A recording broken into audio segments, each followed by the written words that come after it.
Cube Radio. Salut, c'est Charles Tran avec l'équipe dans 5 minutes. On s'intéresse aux sciences, à l'histoire et à l'actualité. Aujourd'hui, on s'intéresse à ce qui se passe dans le ventre, mais aussi dans la tête. Le ventre, la tête, des bons amis, des alliés, mais surtout de grands communicateurs. L'intestin et la tête s'influencent au quotidien, pour le meilleur et pour le pire. Voici Élise Jeté.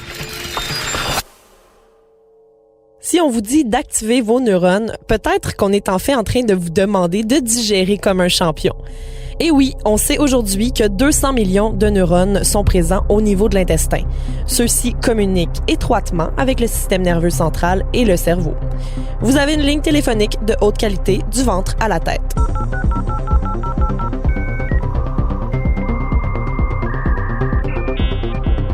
Ça paraît bien rassurant de savoir qu'on n'a pas besoin de faire le travail, le corps s'en occupe. Mais le fait que tout soit relié, ça permet de faire la lumière sur des troubles très préoccupants. En effet, les chercheurs évaluent aujourd'hui les liens possibles entre un déséquilibre du microbiote intestinal et certains troubles psychiques, comme le stress, la dépression, mais aussi les maladies neurodégénératives, comme le Parkinson ou l'Alzheimer. Inquiétez-vous pas, on vous a pas menti toute votre vie. Le système digestif a bel et bien comme première fonction la transformation des aliments en nutriments absorbables, c'est-à-dire la digestion. Mais il y a dans l'intestin une quantité de micro-organismes et de bactéries qui vous répugneraient sûrement si vous pouviez les voir. Les micro-organismes sont composés de champignons et de levures appétissants.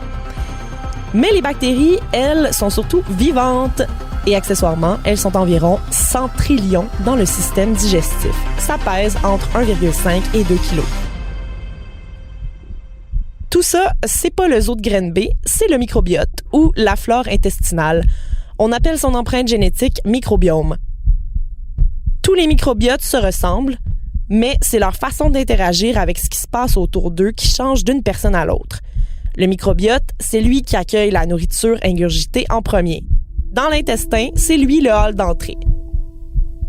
Selon ce qu'on mange, nos bactéries fabriquent les substances chimiques qui vont avoir toutes sortes d'effets dans le corps.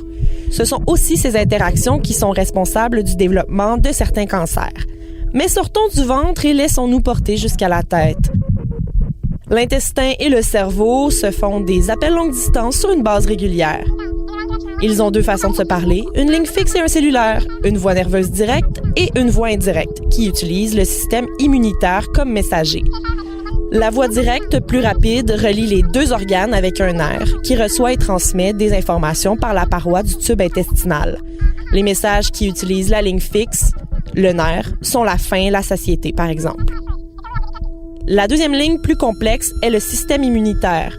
Les cellules immatures, toutes petites du système immunitaire, se collent à la paroi de l'intestin et elles se lient d'amitié avec les bactéries.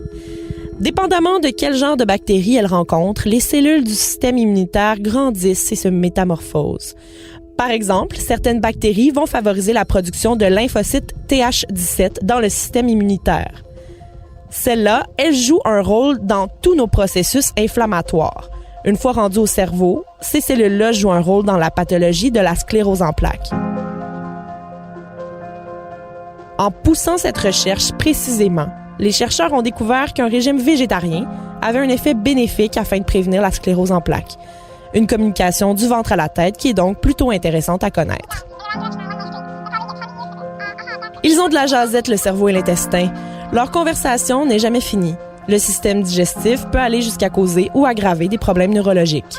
Les chercheurs ont observé le microbiote de patients atteints de troubles psychiatriques comme la dépression, de diverses maladies auto-immunes comme la sclérose en plaques ou des maladies neurodégénératives comme l'Alzheimer ou le Parkinson, mais aussi des maladies neurodéveloppementales comme l'autisme.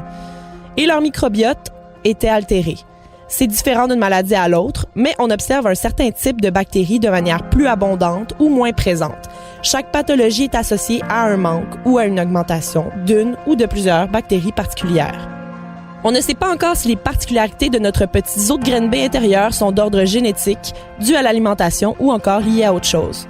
Mais grâce à la découverte de dysfonctions intestinales, plusieurs équipes scientifiques cherchent à empêcher certaines bactéries de se développer chez des patients qui souffrent de problèmes neurologiques ou psychiatriques. Il n'y a rien de magique, mais certaines diètes aident effectivement certaines personnes. Une consommation abusive de nourriture riche en sucre et en gras serait en lien avec un risque plus élevé de dépression. Les patients atteints d'épilepsie réfractaire, c'est-à-dire qui ne répondent pas au traitement actuel, ont moins de crises d'épilepsie en mangeant du gras. Est-ce qu'un jour on pourra avoir une barre tendre spécifique pour gérer les symptômes liés à l'Alzheimer? Est-ce qu'on aura un petit jus spécial pour nos épisodes dépressifs, un pudding pour la sclérose en plaques? Difficile de prédire, mais une chose est sûre, l'intestin et le cerveau s'appellent plus souvent que vous appelez votre mère. Oui, et en plus, ils le font avec plaisir. Cette science liée au microbiome est en plein essor, elle a le vent en poupe. Faut déjà se méfier, cela dit, des charlatans, mais avouez, c'est quand même très prometteur et en même temps, c'est plein de gros bon sens. Hein? Un esprit sain dans un corps sain, là, c'est tout à fait ça. Merci beaucoup, Élise Jeté. C'était en 5 minutes.